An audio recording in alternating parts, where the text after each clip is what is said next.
And this is not something that you should just ask like in 5 minutes, try to convince them. And if they say, okay, then you say, thanks God, I sold that to them, so now we can move abroad. You have to be aware that going to another country is actually leaving everything behind what you know. Happy New Year and welcome to another episode of Workplace Best Practices. Today I want to give you some insider information about working abroad. Why I want to do this? Because I lived most of the time outside Belgium. I lived in Germany, Indonesia, Austria as an employee, manager, self-employed, and I was 9 years also in charge for different regions in America. So I have some cultural background and I want to give you some information so at least you can learn about it and follow some things which I would do a bit different now. So let's get started. And let's get started with part 1. Part 1, it's all about the steps before and the arriving. So one of the main things which is underestimated very a lot is get involvement and try to understand if your family, if your partner, your children want to do this. And this is not something that you should just ask like in 5 minutes, try to convince them. And if they say, okay, then you say, thanks God, I sold that to them, so now we can move abroad. I understand that you as a person have a dream, wants to live somewhere outside the country. But you have to understand that at that time you're not alone. That means that you really need to ask your whole family how they think about it. And you also need to be realistic. Because if you go outside and you go in another country, mostly everything will be arranged for you and you get integrated quite fast. But this will be different for your partner, this will be different for your children. And I've seen quite a lot of delegates where actually the partnership did not well, or the children got bullied in school. So this is something you really need to be aware in forehand. You also need to think of if what your partner really wants to do, if it's possible to do in that country.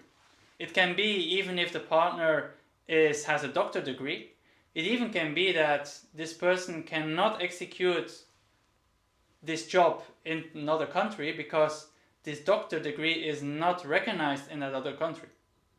So you need to understand in forehand if then your partner is willing to live with this situation that he or she cannot execute anymore this function, cannot have this job anymore, and either do some charity work or have another function, but this person needs to agree on it and also emotionally need to accept this. So this is something which you really have to look in detail because this is depending each country where you go to, what is accepted, how easy it will be integrated for your partner, children and not. So this is the one first big important step.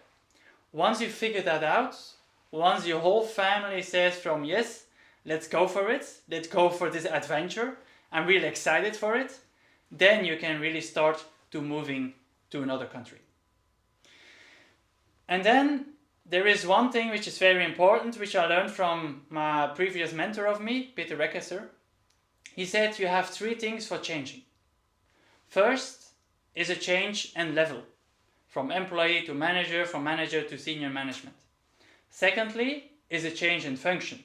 Maybe you go from technical to sales, maybe from sales to finance. And the third is changing the country. Now, from his experience and advice, maximum you should have 2 of the 3. That means either if you go already to another country, either maximum you can change the level or you can change the function.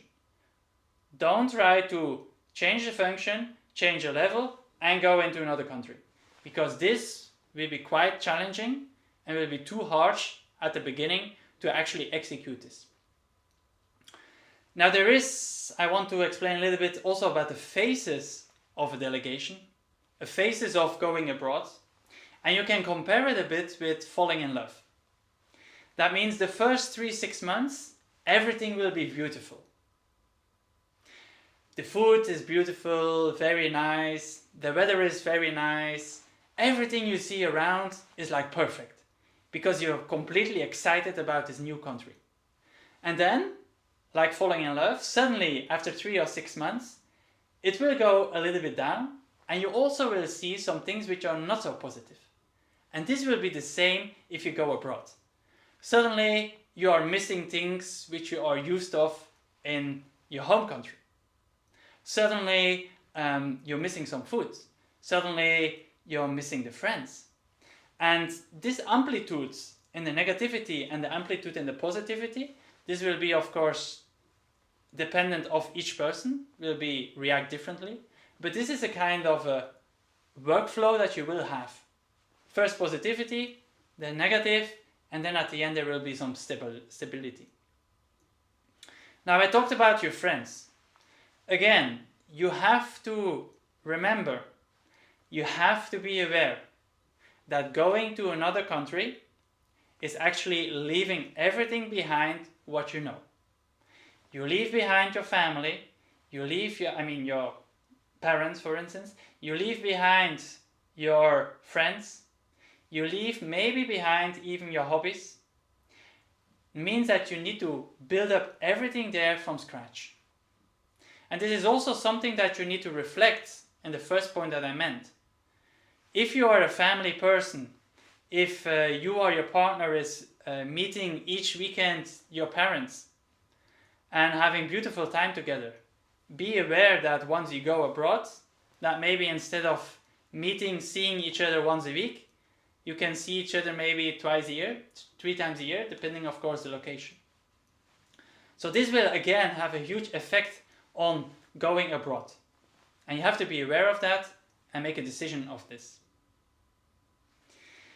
Now, the last step that I want to mention is the arrival itself. And the arrival itself, it already can help you to be implemented much faster by just looking how they are living. If you arrive at the airport and you see there is chaotic, that means more probably that this chaotic will also be there on the working flow. If you see outside that not everyone is following the rules, maybe there are some red traffic lights and everyone is passing anyway. Maybe there are some rules but everyone is driving like they want. This most probably will also be reflected in how they are working. If you come in a country where it's very clean, there is no rubbish on the side, everyone is strict, this will also be the behavior. I'm putting it like black and white, but in general this will be the behavior on the working floor. So the first step to get implemented, to actually adapt at a new location, is by observing how the habitants are actually living their normal day. Because this will be quite the same as working in the working place.